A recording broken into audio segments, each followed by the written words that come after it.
All right. Hello, and welcome. Today, we're going to be using AI to actually make money with something or build something that you can make money with. You've probably heard of Fable 5, and you probably see a lot of this, a lot of stuff that looks cool, but that doesn't actually make money, or you probably feel like you can do pretty much anything with AI now, but you don't actually know how to make money with it. So, today, we're going to show you how to do that. And so, here's kind of the agenda for today. So, we're going to think of a common problem that people have and can be solved with information. We're going to research that problem to ensure that it's not oversaturated, but that there is a market for it. So it can't be too broad and it can't be location limited.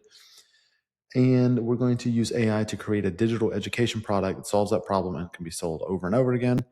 So the wrong way to do this and to use AI is to build a 10K month profit B2B SaaS. No work required for me, no bugs, please. Make no mistakes and use as few tokens as possible. So this is the wrong way to do it. And the right way to do it is this right here. And so this is what we're going to be doing today. So I have this prompt here, and I'm going to go ahead and drop it in. So basically, in short, what this product is going to do is going to help people overcome the fear of flying. Now, why did I pick this particular niche? It's because, first of all, it has to be a good market for it, which is technically the anxiety market or whatever you would call this. I would say probably anxiety market.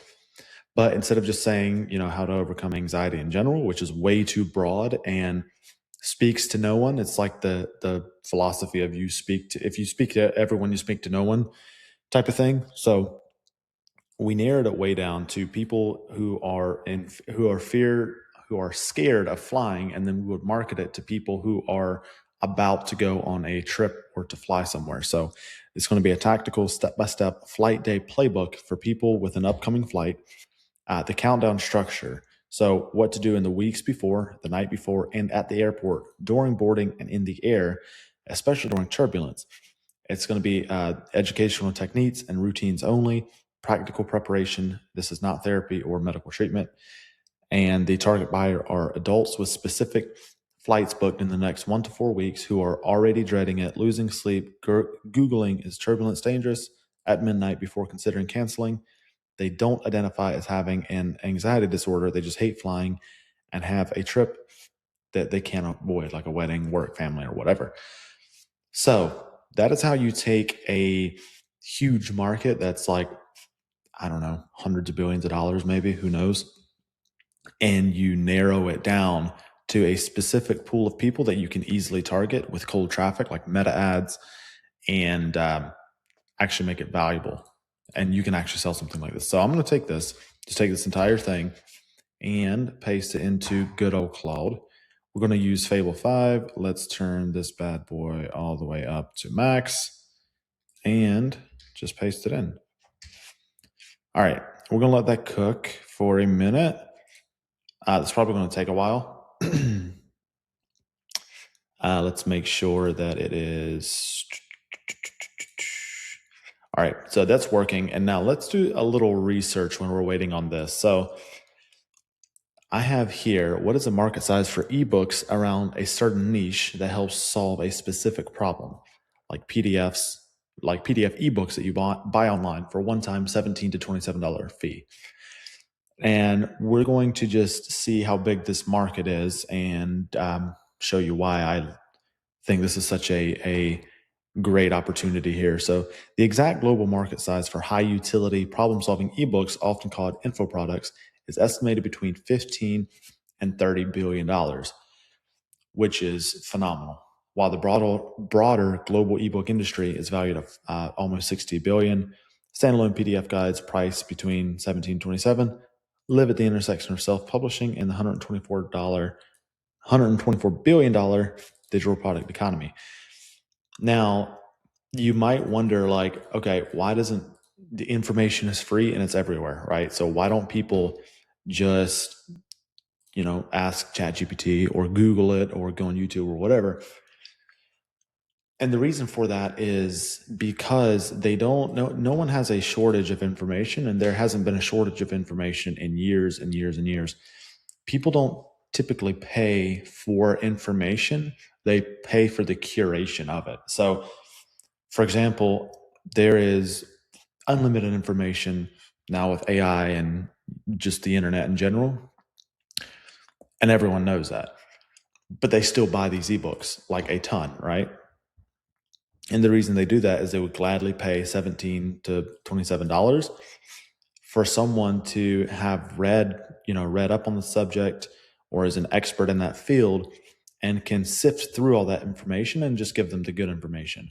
So that's why we're taking using AI to create specific niche down ebooks that create a specific problem, because people will pay for it because they know it's exactly what they need, it's exactly what they want, and they don't have to sift through that information. So they're not, like I said, they aren't paying for the information, they're paying for the curation of it. So now let's do some more research on our particular topic that we chose here.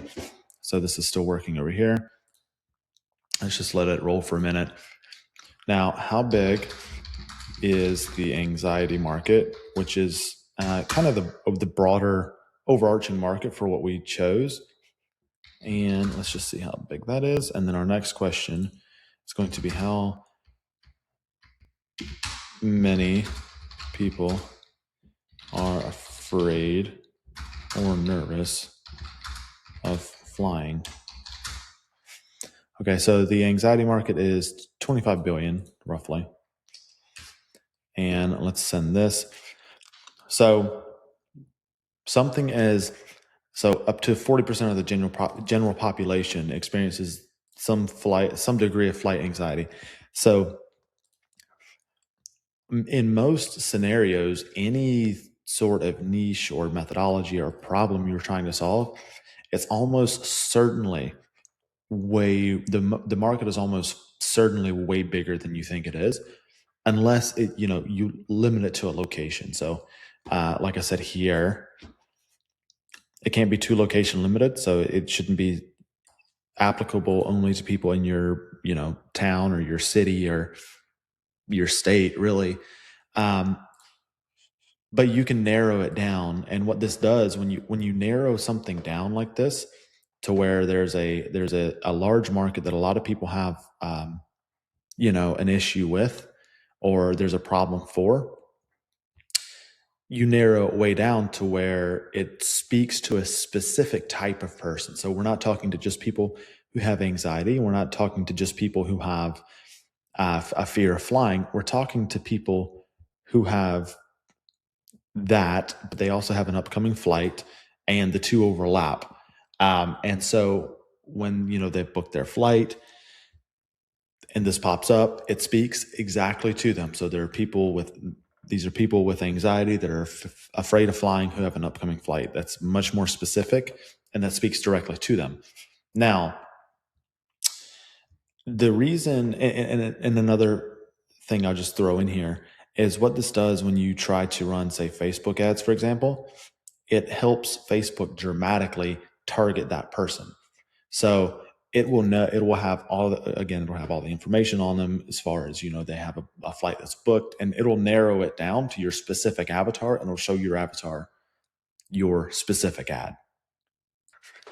And another point on this specific topic here is it should be something that can be sold over and over a long extended period of time. So it needs to be very niche specific, but not limited to location, and particularly time.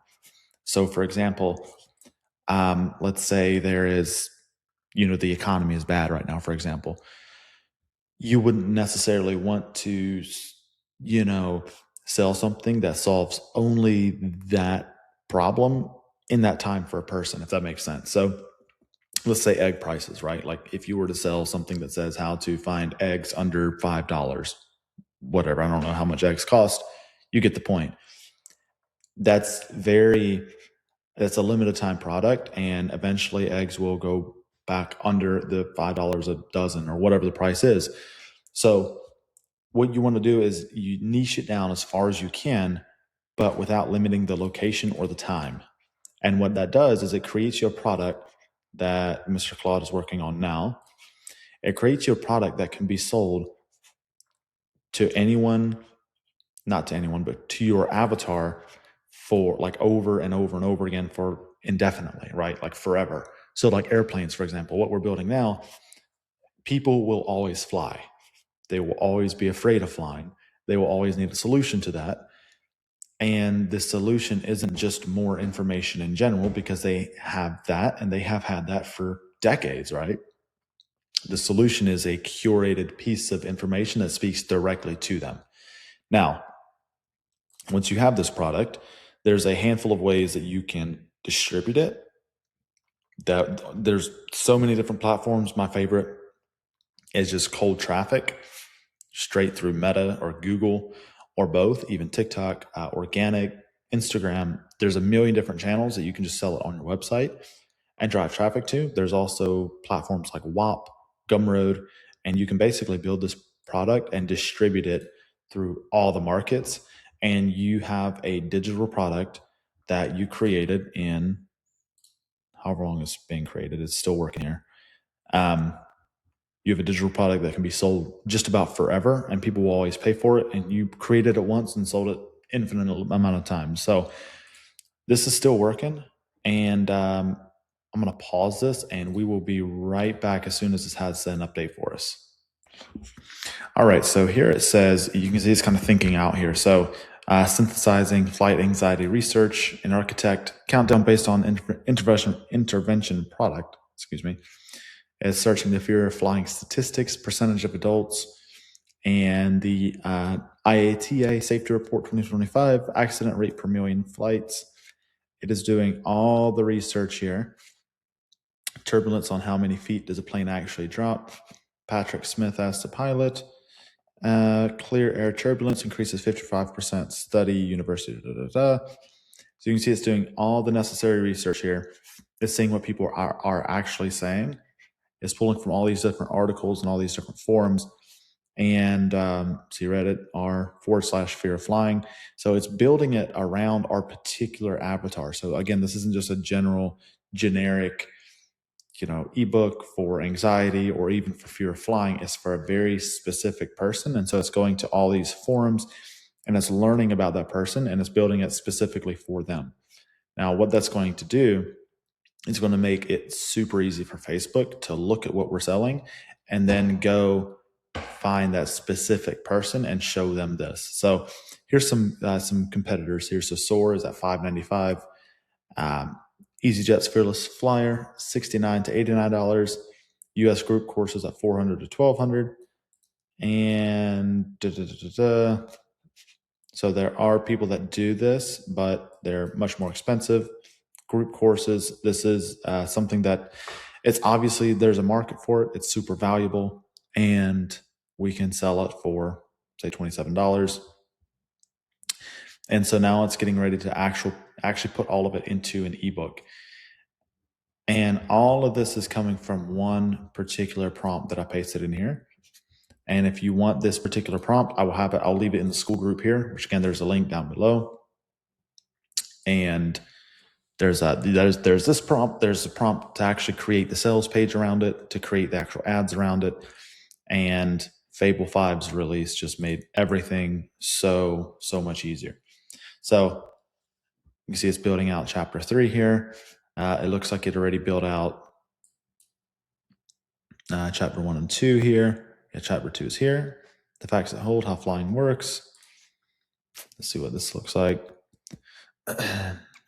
Okay, so this is chapter 2, and again, this isn't actually designed yet. It's just a chunk of text.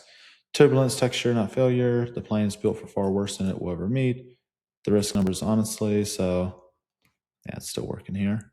So let's give it a second and see what it comes up with. So Claude has finally finished up its ebook here, and we can go back through. Let's get that out of the way. And we can go back through and kind of read this. So there is a research brief, the unique angle. We kind of went through a lot of this already, but the product is complete. Wheels up. So here's the product, right? The Nervous Flyer Countdown Playbook. It runs 110 designed pages and around 30,000 words, which is insane. It's built on the Wheels Up protocol with 7 named frameworks and vector diagrams, 5 fill-in worksheets, 3 decision flowcharts, word-for-word scripts for every hard moment. Sarah fully worked Atlanta Explain. Okay, so now here's the actual product, and it delivered it as a PDF, just like we like. And this is what the cover looks like: a field manual for nervous flyers. It's called Wheels Up, the countdown playbook for your next flight. Board calm, handle the bumps, land proud. And let's just scroll through here and take a look. So read this before anything else. This book is education, not treatment. So here is the table of contents. How to use this book. Read this first. The false alarm, why your brain does what it does.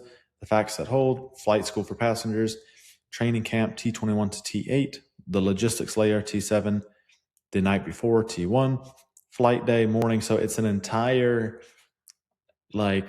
tool, like it's an entire workbook / ebook, whatever you want to call it, that people will use, once they've booked a flight. How to use this book. This is a manual, not a story. If your flight is 3 to 4 weeks out, read chapters 1 and 2 this week. If your flight is about a week out, skip to the 7-day rush plan inside of chapter 12. If your flight is tomorrow, read chapter 5 tonight and chapter 6 in the morning. Now, this is something that people will not just use one time and never read it again. This is something that they will, because people fly all the time, right? Over and over. And one book isn't going to completely solve that, but it will help. So they will pull this out every time they go to fly somewhere. And just look at the design that we got here. So, and again, this is all from this one single prompt that will be in the free school group. And let's see here. So the map has this diagram here. They're very nicely done. No hallucinations. Chapter 3, 4, 5, 6 through 9, and chapter 9. So this is chapter 1 here. And you can see down here we have 110 pages in total. Here's another diagram. So the trigger, the body alarm, the scary story, the scanning. Here's another diagram, which is just incredibly well done. The Fable is just perfect for this. The scoreboard, another diagram. And we'll just scroll through. Here's a worksheet. It's bugging out because I have another task running in the background, but let's keep going here. So we got workbooks, we got diagrams. We have some nice CSS going on here. Another chart. And it just continues and continues here's another diagram for 110 pages, which is absolutely insane. Wait, what was that? Here we go. So it's actually breaking down the plane and where you should sit, where the ride is the smoothest. This is an incredibly, incredibly valuable tool for our particular avatar. And it does exactly what it's supposed to do. Here's another diagram. So typically you would have to sit down, like a year ago, you would have to sit down, write most of your ebook. You could have ChatGPT or whatever help you finish it out. But then you would have to either design it, spend, literally weeks designing it in Canva, getting all this right, getting all the colors right, all the typography correct, or send it off to a designer and spend, who knows how much to actually have it designed. But now with just one single prompt, you can literally create something that you can turn around and sell forever, and it doesn't cost you a dime. The margins are like 100% on selling this. And you created it with one prompt, and I don't know, it ran for maybe 45 minutes or so. So that's essentially it. Now the next steps would be to obviously download this, create a sales page around it, using something like Go High Level or even Shopify or Gumroad or WAP, Etsy, whatever you use. You just download this, upload it, and that's essentially it. Thank you for watching. Please subscribe down below, like the video, let me know what you'd like to see next. And again, there's a free school group, live weekly coaching for free. And yeah, thanks for watching the video. We'll catch you next week.